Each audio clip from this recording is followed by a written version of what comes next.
நான் இன்னைக்கு பார்க்க போறது இப்ப ரீசெண்டா ரிலீஸ் ஆன அதர்ஸ்ங்கிற ஒரு மெடிக்கல் கிரைம் த்ரில்லர் மூவி தாங்க. அதுக்கு முன்னாடி நீங்க இந்த சேனலுக்கு புதுசா இருந்தீங்கன்னா சேனலுக்கு சப்ஸ்கிரைப் பண்ணிக்கோங்க. அப்படியே வீடியோ பிடிச்சிருந்தா ஹைப்புங்கிற ஆப்ஷனையும் கொடுத்து விடுங்க. இந்த வீடியோ இன்னும் நிறைய பேருக்கு போய் ரீச் ஆகும். படத்தோட ஓப்பனிங்ல மிட் நைட்ல நடக்கிற மாதிரி ஆரம்பிக்கிறாங்க. ஆள் நடமாட்டமே இல்லாத ஒரு ரூட்ல ஒரு திருட்டு பையன் நடு ரோட்ல பெரிய கல் எடுத்து வச்சுக்கிட்டு யாராவது அதுல மோதி அடிபட்டு செத்து போனா அவங்க கிட்ட இருந்து எல்லாத்தையும் அடிச்சிட்டு போலாம்னு ரெடியா வெயிட் பண்ணிட்டு இருக்கான். அப்ப கரெக்டா அந்த வழியா ஒரு வேன் வந்துகிட்டு இருக்க கரெக்டா வேன் அவன் வச்ச கல்லுல அடிச்சு ஓரமா பறந்து போய் விழுந்து பிளாஸ்ட் ஆயிடுது. அப்படியே கட் பண்ணா அடுத்த நாள் காட்டுறாங்க. பத்திரிக்கைக்காரங்க போலீஸ்னு எல்லாரும் அந்த ஸ்பாட்ல தான் இருக்காங்க. இவர் தாங்க இந்த படத்தோட ஹீரோ. அசிஸ்டன்ட் கமிஷனரா இருக்காரு. வேனை செக் பண்ணி பார்த்ததுல அதுல மொத்தம் 4 பேர் இருந்ததாவும் அதுல 3 பெண்ணும் ஒரு ஆணும் இருந்ததா தெரிய வருது. அப்படியே வேனோட டயர் மார்க் எல்லாம் வச்சு சுத்தி முத்தி செக் பண்ணிட்டு இருக்க அங்க கொஞ்சம் தூரத்துல ஓரமா பார்த்தா ஒரு ட்ரை சைக்கிள் நின்னுட்டு இருக்கு. அதுல ஒரு பெரிய சைஸ் கல்லு வேற ஷீட்டு போட்டு மூடி இருக்கு. அதை வச்சு பாக்குறப்ப பிளாஸ்டுக்கு இந்த சைக்கிள் காரன் தான் காரணம்னு புரிஞ்சிடுது. ஆனா செத்து போன அந்த ஆம்பளை இந்த ட்ரை சைக்கிள் காரனா இல்ல வேனோட டிரைவரான்னு தெரியல. ஏன்னா அந்த ஆளு வேனுக்கு வெளில விழுந்து கிடக்காங்க. சரி வேன் யாரோடது, அதுல யார் யார் வந்தான்னு தெரிஞ்சுக்கிறதுக்காக வேனோட நம்பர் பிளேட்டை செக் பண்ணி பாக்குறாங்க. ஆனா அது ஃபேக் நம்பர் பிளேட்னு தெரிய வருது. அடுத்து அந்த ஸ்பாட்ல இருக்கிற சிசிடிவி ஃபுட்டேஜ் எல்லாம் செக் பண்ணி பாக்குறாங்க. அதுல ட்ரை சைக்கிள்ல வந்தவன் ரோட்ல கல்ல வச்சது, அதுல வேன் அடிச்சு ஓரமா போய் விழுந்து பிளாஸ்ட் ஆனதுன்னு எல்லாமே தெரியுது. மத்தபடி அதுல வேற எதுவும் கவர் ஆகல. அதனால அந்த வேன் எந்த இடத்துல இருந்து கிளம்புனுச்சுன்னு கண்டுபிடிக்கிறதுக்காக அப்படியே ரிவர்ஸ்ல வேன் வந்த ரூட்டை சிசிடிவில செக் பண்ணிட்டே போறாங்க. அது கடைசியா ஒரு தெருக்குள்ள இருந்து மெயின் ரோட்ல ஜாயின் ஆனது மட்டும் தெரியுது. அந்த தெரு பார்த்தா உள்ளுக்குள்ள பெரிய ஏரியா கூடவே கனெக்ட் ஆகுற ஒரு லொகேஷனுங்க. ஆனா அந்த தெருவுல எந்த சிசிடிவியும் இல்ல. இப்படி விசாரணை ஒரு பக்கம் தீவிரமா போயிட்டு இருக்க இதுக்கு நடுவுல ஹீரோயின் வேற ஹீரோக்கு கால் பண்ணி அவரை மீட் பண்ணணும்னு ரெகுலரா மீட் பண்ற இடத்துக்கு கூப்பிடுறாங்க. சரின்னு இவரும் ஏதோ முக்கியமான விஷயம்னு வந்தா 2 பேருக்கும் என்கேஜ்மெண்ட் ஆகி 1 மாசம் ஆகுதுன்னு என்கேஜ்மெண்ட்டுக்கு 1 மந்த் ஆனிவர்சரி கிஃப்ட் கொடுக்கறதுக்காக கூப்பிட்டுருக்காங்க. இந்த விசாரணைக்கு நடுவுல கொஞ்ச நேரம் இவங்க லவ்ஸ் வேற போகுது. ஹீரோவை கல்யாணம் பண்ணிக்க போற இந்த பொண்ணு ஃபெர்டிலிட்டி டாக்டருங்க. ஒரு பெரிய ஹாஸ்பிட்டல்ல ஐவிஎஃப் நிபுணரா இருக்காங்க. குழந்தை இல்லாம வரவங்களுக்கு ஹஸ்பண்டோட சாம்பிள் எடுத்து டோனர்ஸோட கருமுட்டையில செலுத்தி பேபியை ஃபார்ம் பண்ண வச்சு அந்த கருமுட்டையையும் ஹஸ்பண்டோட சாம்பிளையும் ஒய்ஃபுக்கு செலுத்துவாங்க. அப்புறம் 10 மாசத்துல நல்லபடியா குழந்தை பிறந்துரும். இந்த ப்ராசஸ்லாம் இவங்க தாங்க பாத்துக்கிறாங்க. இன்னொரு பக்கம் எஸ்ஐ அனுப்பி வேன் கிளம்பி வந்த ஏரியாவுக்கு போய் விசாரிக்க சொல்ல அவரும் அங்க வேனோட போட்டோவை காட்டி விசாரிக்கிறாரு. எங்கேயும் பெருசா லீடு கிடைக்க மாட்டேங்குது. அப்ப அங்க ஒரு மெக்கானிக் ஷாப்பை பார்த்தவர் அங்க விசாரிக்க மெக்கானிக் இந்த வேன் 1 வாரமா இங்கேதான் இருந்துச்சுன்னு சொல்றான். டிரைவர் வேனை இங்கே சர்வீஸ்க்கு கொண்டு வந்திருக்கான். ஆனா வண்டி ரொம்ப பழைய மாடல், ஸ்பேர் பார்ட்ஸ் கிடைக்கிறதெல்லாம் ரொம்ப கஷ்டம், சரி பண்றதுக்கு கொஞ்சம் டைம் ஆகும்னு சொன்னதால டிரைவரும் சரி பண்ணி வைன்னு சொல்லிட்டு 1 வாரம் கழிச்சு தான் எடுத்துட்டு போயிருக்கான். அது பார்த்தா ஆக்சிடென்ட் ஆனது, வேன் இங்க இருந்து கிளம்புனது சிசிடிவில பார்த்ததுன்னு எல்லாத்து கூடயும் கனெக்ட் ஆகுதுங்க. இவங்க இங்க மெக்கானிக் ஷாப்ல விசாரிச்சுட்டு இருக்கப்ப கரெக்டா அங்க ஒரு ஆம்னி வேன் வருது. ஆனா உள்ள போலீஸ பார்த்தோன்னா அப்படியே ரிவர்ஸ் எடுத்து போயிடுது. மாரிங்கிற ஒரு கேரக்டர் தாங்க அதுல வந்தது. அந்த ரோல் ஜெகன் தான் பண்ணிருக்காரு. இப்படி கிடைக்கிற லீடர் எல்லாம் வச்சு ஒரு பக்கம் விசாரணை போயிட்டு இருக்க அப்பதான் கரெக்டா வேன்ல செத்தவங்களோட போஸ்ட்மார்ட்டம் ரிப்போர்ட் வருது. செத்து போன 3 லேடிஸ் ஒரு ஜென்ஸ்ல அந்த ஜென்ஸ் பிளாஸ்டுக்கு முன்னாடியே குத்தப்பட்டு செத்துட்டான். 3 லேடிஸ்ல ஒரு லேடி பிளாஸ்டுக்கு 2 மணி நேரத்துக்கு முன்னாடியே அடிபட்டு இறந்துட்டாங்கன்னு டாக்டர் சொல்றாரு. சரி ஏதாவது ரேப் கேஸா இருக்கும்னு பார்த்தா அதெல்லாம் எதுவுமே கிடையாது, அவங்க எல்லாருமே கன்னி பெண்கள் தான் சொல்றாரு. ஆனா இதுல ஹைலைட் என்னன்னா 3 பேருக்கும் ஒரு ஒத்துமை இருக்கு. செத்து போன 3 பேருக்குமே பிறவில இருந்தே கண்ணு தெரியாதுன்னு சொல்றாரு. இதை கேட்கும் போதே ஹீரோவுக்கு ரொம்ப புது விதமா இருக்குங்க. 3 பேருக்குமே பர்டிகுலரா கண்ணு தெரியாது. அதோட யாரும் இப்போ வரையும் அவங்கள தேடி கம்ப்ளைண்ட் கொடுக்க வரல. இது எல்லாத்தையும் வச்சு பார்க்கும்போது அவங்க கண்டிப்பா ஆர்ஃபன்ஸா தான் இருக்கணும் அப்படின்னு ஹீரோ முடிவு பண்றாரு. அதனால தனித்தனி டீமா பிரிஞ்சு ஊர்ல இருக்கிற எல்லா ஆசிரமத்துக்கும் போய் மேலதிகாரியோட பர்மிஷன் லெட்டரோட ஆசிரமத்துல இருக்கிறவங்களோட பர்சனல் டேட்டாஸ் எல்லாம் வாங்க ஆரம்பிக்கிறாங்க. ஏன்னா அந்த டேட்டால கைரேகை, பிளட் குரூப்னு ஏதாவது ஒரு வகையில லீடு கிடைக்கும்ல, அதான் எல்லா ஆசிரமத்திலையும் அதை போய் கலெக்ட் பண்றாங்க. இப்படி வரிசையா போயிட்டு இருக்கப்ப கருணை கோயில்னு ஒரு ஆசிரமத்துல மட்டும் இந்த லிஸ்ட கொடுக்க மாட்டாங்க. அதனால ஹீரோவே நேர்ல மதர் கிட்ட லிஸ்ட் கேட்க அவங்க நான் என்னோட ஓனர் சொல்லாம எதுவும் பண்ண முடியாது சார், அவர் இப்போ ஒரு வேலையா வெளிநாட்டுக்கு போயிருக்காரு, வரத்துக்கு 2 வாரம் ஆகும்னு சொல்றாங்க. ஆனா ஹீரோ எனக்கு அது வரையெல்லாம் டைம் இல்லைன்னு சொல்லி மேலதிகாரி எல்லா ஆசிரமங்களுக்கும் ஆர்டர் கொடுத்த லெட்டரை காட்டி எனக்கு உடனே லிஸ்ட் வேணும்னு கேக்குறாரு. அதனால அவங்களும் வேற வழி இல்லாம உடனே கொடுத்துடுறாங்க. இங்க இதெல்லாம் நடந்துகிட்டு இருக்க அதே நேரம் ஹீரோயின் வேலை பார்த்துட்டு இருக்க ஹாஸ்பிட்டல காட்டுறாங்க. இப்ப ரீசெண்டா ஐவிஎஃப் ப்ரொசீஜர் ஸ்டார்ட் பண்ண ஒரு பேஷண்ட்டுக்கு திடீர்னு பயங்கரமா வயிறு வலிக்க ஆரம்பிச்சிடுது. மானிட்டரை பார்த்தா பிபி, ஹார்ட் பீட், பல்ஸ்னு எல்லாமே ரொம்ப மோசமா அப்நார்மலா வேற இருக்கு. டெஸ்ட் எடுத்தப்ப எல்லாமே நார்மலா தான் இருந்துச்சு, அதுல எந்த பிரச்சனையும் இல்ல. அப்புறம் நல்லா இருந்தவங்களுக்கு எதுக்கு திடீர்னு இப்படி ஆச்சுன்னு ஹீரோயினுக்கு ஒரே குழப்பம் ஆயிடுதுங்க. அதனால ஹீரோயின் ஒன்னும் புரியாம உடனே அவங்களுக்கு சில டெஸ்ட் எடுக்கணும்னு சொல்லி லேப்ல ஒரு லிஸ்ட் கொடுக்குறாங்க. ஆனா அங்க இருக்கிற நர்ஸ் சார் வீட்டுக்கு போயிட்டாரு, அவர் இல்லாம எதுவும் பண்ணக்கூடாதுன்னு சொல்லியிருக்காருன்னு சொல்லுது. ஆனா ஹீரோயின் இது ரொம்ப எமர்ஜென்சி, உடனே எடுத்தாகணும்னு சொல்ல டாக்டரே சொல்றதால அந்த பொண்ணும் வேற வழி இல்லாம இல்லாம சீனியர் லேப் டெக்னீஷியன் எல்லாமே அந்த டெஸ்ட் எடுக்கிறாங்க. டெஸ்ட் எடுத்து முடிச்சிட்டு ரிப்போர்ட்டை வாங்கி பார்த்தா இதுக்கு முன்னாடி டெஸ்ட்ல நார்மலா இருந்ததெல்லாம் இப்ப அப்நார்மலா இருக்கு. அவங்களுக்கு ஒண்ணுமே புரியல. இன்னொரு பக்கம் டிபார்ட்மெண்ட்ல ஒரு முழுக்க இருக்கிற எல்லா ஆசிரமத்திலையும் வாங்கிட்டு வந்த லிஸ்ட்டை வச்சு ஆக்சிடென்ட் ஆன இடத்துல கிடைச்ச ஃபிங்கர் பிரிண்ட்டையும் இந்த ஃபிங்கர் பிரிண்ட்டுக்கும் ஏதாவது மேட்ச் ஆகுதான்னு செக் பண்ணி பாக்குறாங்க. அப்படி ஒவ்வொரு ஆசிரமத்திலையும் இருக்கிற ஃபிங்கர் பிரிண்ட்டையும் செக் பண்ணிக்கிட்டு வர கடைசியா வாங்கின கருணை கோவில் அப்படிங்கிற ஒரு ஆசிரமத்தோட லிஸ்ட் மட்டும் ஏதோ இடிக்குது. ஏன்னா அங்க இருக்கிற டோட்டல் கவுண்ட்டுக்கும் மேட்சிங் கவுண்ட்டுக்கும் ஏதோ மிஸ் மேட்ச் ஆகுது. அதனால உடனே அவங்களோட ரெஜிஸ்டர் நோட் எடுத்து பார்க்க அதுல பார்த்தா 12 பேஜ் கிட்ட கிழிச்சிருக்கு. அதை வச்சே அந்த ஆசிரமத்துல தான் ஏதோ நடக்குதுன்னு உங்களுக்கு புரிஞ்சிடுதுங்க. அதனால ஹீரோவும் ஒரு டீமும் உடனே கிளம்பி அந்த ஆசிரமத்துக்கு வேக வேகமா வராங்க. கார்ல இருந்து இறங்கி எல்லாரும் ஆசிரமத்துக்குள்ள போயிட்டு இருக்க திடீர்னு பார்த்தா மேல இருந்து மதர் போலீஸ் கார்ல வந்து விழுகுறாங்க. அப்படியே பாஸ் பண்ணி அங்கதாங்க படத்தோட இன்டர்வல்ல போடுறாங்க. ஃபர்ஸ்ட் ஹாஃப் கொஞ்சம் கம்மி ரன்னிங் டைம் தான். இதுக்கப்புறம் செகண்ட் ஹாஃப்ல தான் எல்லாத்தையும் கொஞ்சம் கொஞ்சமா ரிவீல் பண்ண ஆரம்பிப்பாங்க. இப்ப இவங்களுக்கு கிடைச்ச ஒரு பெரிய லீடும் மேல போய் சேர்ந்துட்டாங்க. அடுத்து இப்ப என்ன பண்றதுனே தெரியல. இருந்தாலும் ஹீரோ விடாம அங்க வேலை பார்க்குற இன்னொரு ஆள் கிட்ட கிழிஞ்ச பேஜை காட்டி அது யாரா இருக்கும்னு கேட்க அவங்க இதெல்லாம் இங்க இருந்து கல்யாணமாகி போன லேடிஸா இருக்கலாம்னு சொல்றாங்க. ஆமாங்க, இங்க இருக்கிற சில பேருக்கு மதரே இலவசமா கல்யாணம் பண்ணி வைப்பாங்களாம். அந்த மாதிரி கல்யாணம் எப்ப கடைசியா நடந்துச்சுன்னு விசாரிக்க வேன் ஆக்சிடென்ட்க்கு ஒரு நாளைக்கு முன்னாடி தான் 3 பேருக்கு கல்யாணம் ஆகியிருக்குன்னு தெரிய வருது. கிடைக்கிற ஒவ்வொரு லீடும் ஒரு இடத்துல கனெக்ட் ஆகுது. ஆனா எதை பத்தியும் முழுசா இன்ஃபர்மேஷன் கிடைக்க மாட்டேங்குது. அடுத்து மதரோட ரூமை வந்து செக் பண்ணி பாக்குறாங்க. அங்க அவங்களோட பீரோவை உடைச்சு ஓபன் பண்ணி பார்த்தா அதுல ஆசிரமத்தோட ஃபைல்ஸும் ஒரு போனும் இருக்கு. அந்த ஃபைல்ஸோட ஃபைல்ஸா ரெஜிஸ்டர் நோட்ல இருந்து கிழிச்ச 12 பேஜஸும் இருக்கு. அதுல இருக்கிற ஃபிங்கர் பிரிண்ட் எல்லாத்தையும் செக் பண்ணி பார்த்தா வேன் பிளாஸ்ட் ஆன இடத்துல கிடைச்ச 3 பேரோட கைரேகையோட மேட்ச் ஆகுது. அதோட ஹீரோ நேத்து இங்க வந்து லிஸ்ட் வாங்கிட்டு போனதுக்கு அப்புறம் யாரோ ஒருத்தன் ஆம்னில இங்க ஆசிரமத்துக்கு வந்துட்டு போனது தெரிய வருது. மெக்கானிக் ஷாப்புக்கு காலின்னு ஒருத்தன் வந்தான்ல, அவன் தான் இங்க வந்திருப்பான் போல. அது மட்டும் இல்லாம மதரோட கம்ப்யூட்டர் செக் பண்ணி பார்த்ததுல சில போட்டோஸும் ஃபைல்ஸும் டெலீட் ஆகிருக்கு. ஒரு ஹேக்கரை வர வச்சு அதை ரெட்ரைவ் பண்ணி பார்த்ததுல அதுல கடைசியா கல்யாணம் பண்ண 3 ஜோடியோட போட்டோஸும் அப்புறம் அந்த ஃபைல்ல ரெஜிஸ்டர்ல கிழிச்ச 12 பேரோட கான்டாக்ட் லிஸ்ட் இருக்கு. அது எல்லாத்துக்கும் ஒவ்வொரு நம்பரா கால் பண்ணி பார்க்க சொல்ல பார்த்தா அது எல்லா நம்பருமே சுவிட்ச் ஆஃப்ல இருக்கு. அந்த சீன்ல இருந்து அப்படியே கட் பண்ணா அடுத்த நாள் இப்ப ஹீரோயினோட ஹாஸ்பிட்டல்ல காட்டுறாங்க. ஹீரோயின் லேப் டெக்னீஷியன் இல்லாம ஒரு பேஷண்ட்டுக்கு டெஸ்ட் எடுத்தாங்கல்ல, அதை பத்தி இன்னும் டீப்பா அனலைஸ் பண்ணி தெரிஞ்சுக்கிறதுக்காக அந்த சாம்பிளை பூனேல இருக்கிற லேபுக்கு அனுப்பி வச்சிருக்காங்க. அதை lab technician Mukesh chief doctor கிட்ட கம்ப்ளைண்ட் பண்ணி சீஃப் டாக்டர் ஹீரோயினை கூப்பிட்டுருக்காரு. அதான் ஹீரோயின் அவரை பாக்கிறதுக்காக வந்திருக்காங்க. இந்த ஹாஸ்பிட்டல் ரொம்ப நாள் கழிச்சு இப்பதாங்க 6வது இடத்துல இருந்து 2வது இடத்துக்கு வந்திருக்கு. அதுக்கு காரணம் இங்க இருக்கிற டாக்டர்ஸ் மட்டும் இல்ல, மத்த ஹாஸ்பிட்டல்ல நடக்கிற டேட்டா பிரீச்னால பேஷண்ட்ஸ் அங்க போறத கம்மி பண்ணிட்டாங்க, இங்க வர ஆரம்பிச்சிட்டாங்க. அதனால இங்க வர பேஷண்டோட டீடைல்ஸ்லாம் அவங்கள மாதிரி வெளில போயிடக்கூடாதுன்னு சீஃப் டாக்டர் எப்போதும் அதுல ரொம்ப கேர்ஃபுல்லா இருப்பாருங்க. ஆனா ஹீரோயின் இப்ப இங்க எடுத்த டெஸ்ட்டை வெளி லேபுக்கு அனுப்பிட்டாங்களா, அதான் அவங்கள கூப்பிட்டு வச்சு விசாரிக்கிறாரு. எங்க கிட்ட கூட டிஸ்கஸ் பண்ணாம உங்களுக்கு அப்படி என்ன அவசரம்னு கேட்க அதுக்கு ஹீரோயின் முகேஷை வெளில வெயிட் பண்ண சொல்லுங்க, நான் எல்லாத்தையும் சொல்றேன்னு சொல்றாங்க. சீஃப் டாக்டருக்கு ஒண்ணுமே புரியல. இருந்தாலும் அவனை வெளில வெயிட் பண்ண சொல்ல அவன் ஹீரோயின் மேல பயங்கர கடுப்புல அவங்கள முறைச்சுக்கிட்டே வெளில போறான். அப்பதாங்க ஹீரோயின் நேத்து நடந்தது எல்லாத்தையும் சொல்ல ஆரம்பிக்கிறாங்க. கடைசியா அட்மிட் ஆன நம்ம ஐவிஎஃப் பேஷண்ட் திடீர்னு அப்நார்மலா பிஹேவ் பண்ண ஆரம்பிச்சிட்டாங்க டாக்டர். டெஸ்ட் எடுத்து பார்த்ததுல அவங்களுக்கு ஹார்மோன் அதிகமா சுரந்திருக்குன்னு சொல்றாங்க. அதை விட முக்கியமான விஷயம் என்னன்னா அந்த ரிப்போர்ட் படி அவங்க பிளட்ல பிளாக் லிஸ்ட் பண்ண ஒரு சப்ஸ்டன்ஸ் இருந்ததா சொல்றாங்க. அது ரொம்ப டேஞ்சரான சப்ஸ்டன்ஸ் சொன்னவங்க அந்த பேஷண்ட்டுக்கு மட்டும் இல்லாம ஐவிஎஃப்காக வந்திருக்க மீதி 2 பேஷண்ட்டுக்கும் செக் பண்ணி பார்த்ததுல அவங்களோட பிளட்லயும் அதே மாதிரி பிளாக் லிஸ்ட் பண்ண சப்ஸ்டன்ஸ் இருக்கிறதா தெரிய வந்திருக்கு. இந்த சப்ஸ்டன்ஸ் ஹார்மோனை ரொம்ப அதிகமா சுரக்க வைக்கிற டேஞ்சரான சப்ஸ்டன்ஸ் சொல்றாங்க. இது எப்படி பேஷண்ட் அட்மிட் ஆகிறப்ப முதல் எடுக்கிற டெஸ்ட்ல காட்டாம இருந்துச்சுன்னு தெரியல. ஒருவேளை நம்ம ஹாஸ்பிட்டல் சிஸ்டம் ஹேக் பண்ணிருக்கலாம்னு ஹீரோயின் சொல்ல அதை கேட்டு சீஃப் டாக்டருக்கு தூக்கி வாரி போட்டுருது. இவங்க 2 பேரும் இதை பத்தி இங்க பேசிட்டு இருக்க அதே நேரம் வெளில வந்த முகேஷ் சார்லஸ்னு யாருக்கோ கால் பண்ணி ஹாஸ்பிட்டல்ல சந்தேகம் வந்துருச்சுன்னு இன்ஃபர்மேஷன் கொடுத்துறான். சீஃப் டாக்டரை பார்த்துட்டு வந்த ஹீரோயின் அதுக்கப்புறம் முகேஷை தனியா கூப்பிட்டு வச்சு பேசுறாங்க. நம்ம பேஷண்டோட உடம்புல அந்த சப்ஸ்டன்ஸ் இருக்குன்னா கண்டிப்பா அது டோனரோட பிளட்ல இருந்து தான் வந்திருக்கணும். டோனரை கண்டிப்பா நீங்க செக் பண்ணிருப்பீங்க.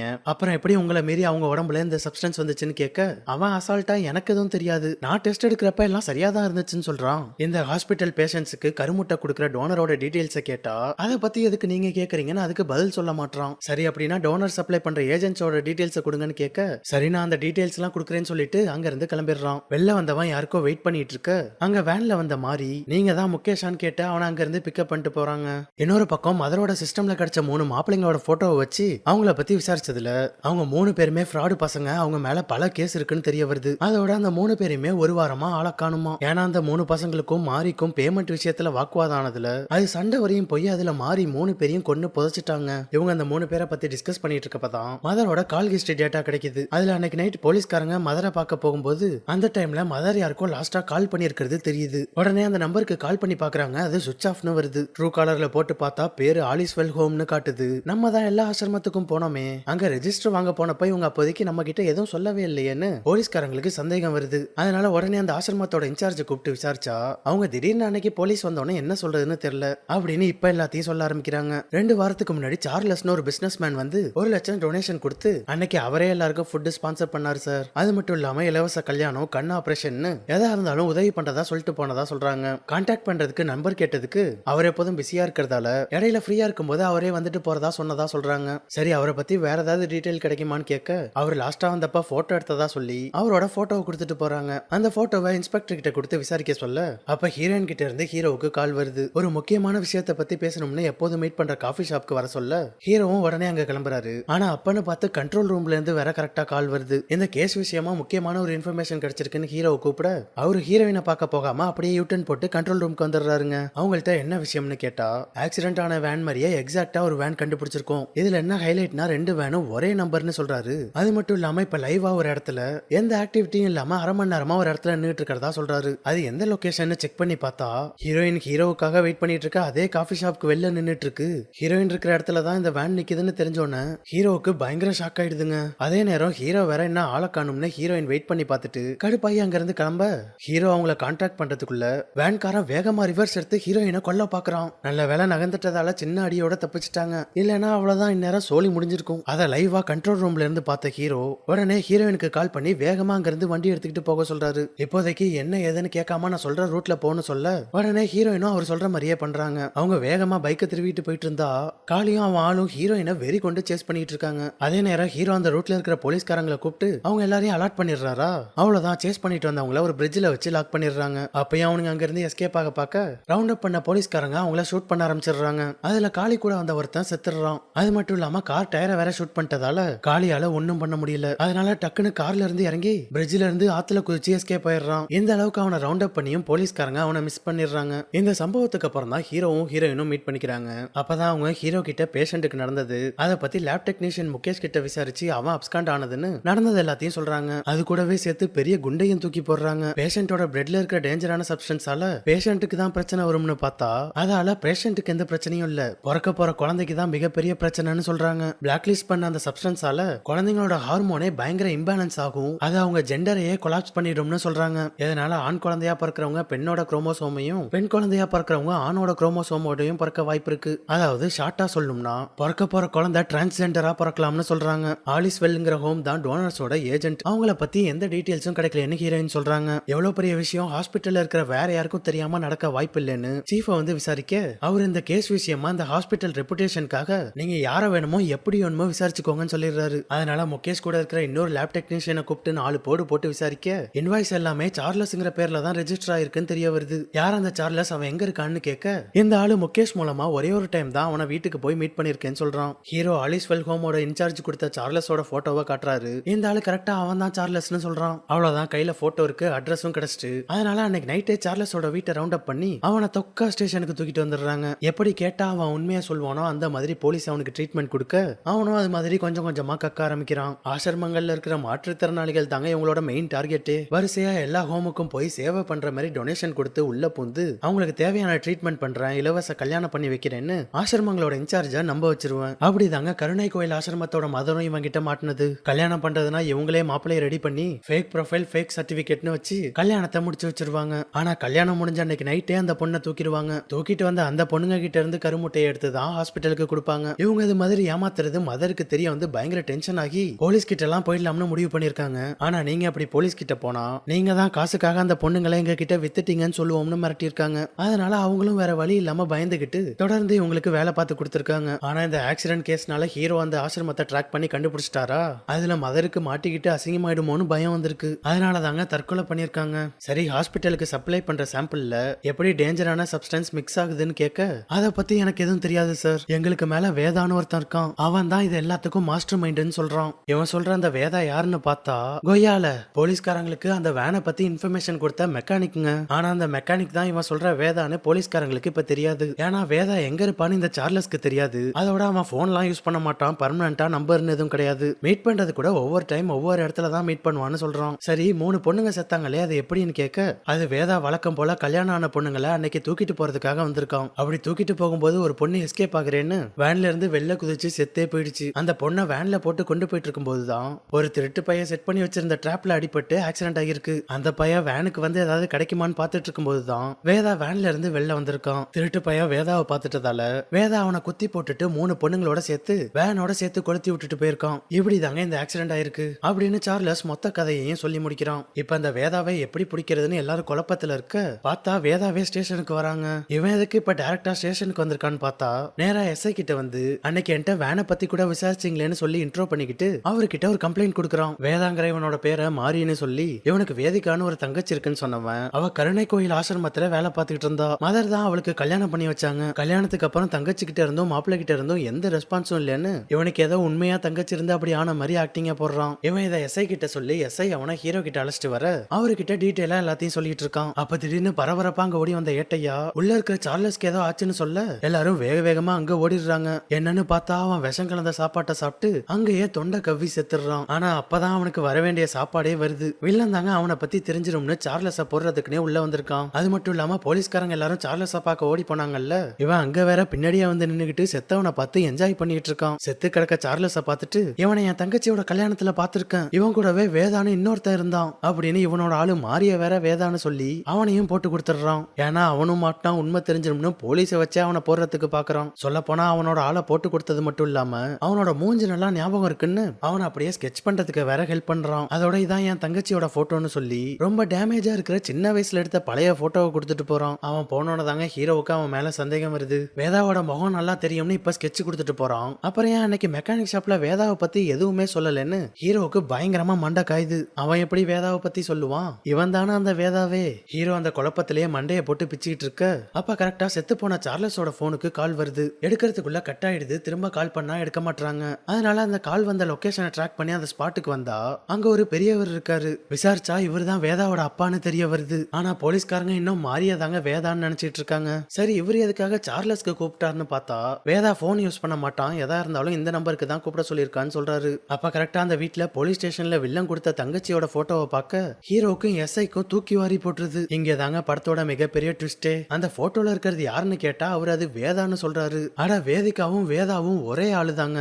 வேதிகா இந்த பெரியவரோட பொண்ணு, நல்லா படிக்கிற ஒரு ஸ்டூடெண்ட். 12th இந்த பொண்ணு தான் ஸ்கூல்லயே ஃபர்ஸ்ட். டாக்டர் ஆகுறது தாங்க வேதிகாவோட கனவு. ஆனா என்ன கொஞ்சம் கொஞ்சமா ஆம்பளை மாதிரி பிஹேவ் பண்ண ஆரம்பிச்சிருக்கா. அப்படியே நாட்கள் போக போக ஷேவ் பண்றது, ஆம்பளைங்க மாதிரி ட்ரெஸ் பண்றதுன்னு முழுசா ஆம்பளையாவே மாற ஆரம்பிச்சிடுறா. என்ன பிரச்சனைன்னு டாக்டர்கிட்ட வந்து செக் பண்ணி பார்த்தா வேதிகாக்கு ஆணோட குரோமோசோம் தான் அதிகமா இருக்கு. அதுல அவ டிரான்ஸ்ஜெண்டர்னு தெரிய வருதுங்க. இருந்தாலும் வேதிகாவோட அப்பா எதுவும் சொல்லாம வேதிகா எப்படி இருக்காளோ அப்படியே ஏத்துக்கிறாரு. ஆனா காலேஜ் அட்மிஷன் போடுறப்ப வேதிகா மேலா ஃபீமேலான்னு சொல்றதுல சந்தேகம் வர அட்மின்ல இருக்கிற ப்ரொஃபசர்லாம் அதர்ஸ்ல டிக் பண்ணுன்னு சொல்லி ஒரு மாதிரி ராங்கா பேசுறாங்க. அது மட்டும் இல்லாம வேதிகா டிரான்ஸ்ஜெண்டர்ங்கிறதால ஸ்டூடெண்ட்ஸ் எல்லாம் வேதிகாவை கொஞ்சம் கூட மதிக்க மாட்டாங்க. கலாய்க்கிறது, தப்பு தப்பா வீடியோ எடுக்கிறதுன்னு வேதிகாவை போட்டு டார்ச்சர் பண்ணிருக்காங்க. அது ஒரு கட்டத்துல ரொம்ப எக்ஸ்ட்ரீம் ஆகி வேதிகாவை காலேஜ்ல இருந்தே துரத்தி விட்டுருக்காங்க. அப்பதாங்க வேதிகா வேதாவா முழுசா மாறுறான். எந்த காரணத்துக்காக அவனை ஒதுக்குனாங்களோ அந்த ஜெண்டர்ல நிறைய பேரை உருவாக்கி அந்த ஜெண்டரை சேர்ந்தவங்கள நார்மலைஸ் பண்றதுக்காக தான் இவ்வளவு பெரிய வேலையை பார்த்திருக்கான். அந்த ஜெண்டர்ல இருக்கிறவங்க கம்மியா இருக்கிறதால தானே இதை மாதிரி பண்றாங்க.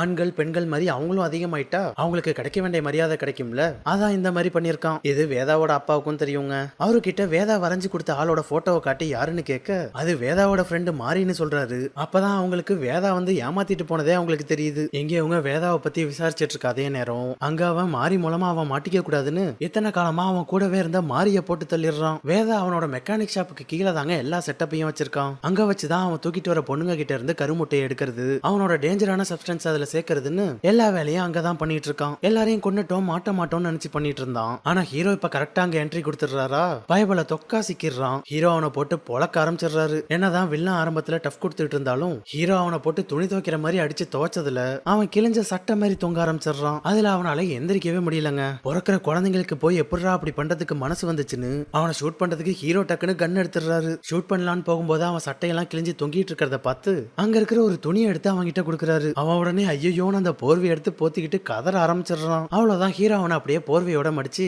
கார்ல போட்டு அவனை அரெஸ்ட் பண்ணி அங்க இருந்து கொண்டு போயிடுறாரு. அதோட இந்த படம் முடியுதுங்க. இந்த வீடியோ எப்படி இருந்துச்சுன்னு கமெண்ட்ஸ்ல சொல்லுங்க. பிடிச்சிருந்தா லைக் போடுங்க. சேனலுக்கு புதுசா இருந்தீங்கன்னா சப்ஸ்கிரைப் பண்ணிட்டு பக்கத்துல இருக்க பெல் ஐக்கான மறக்காம தட்டி விட்டுருங்க.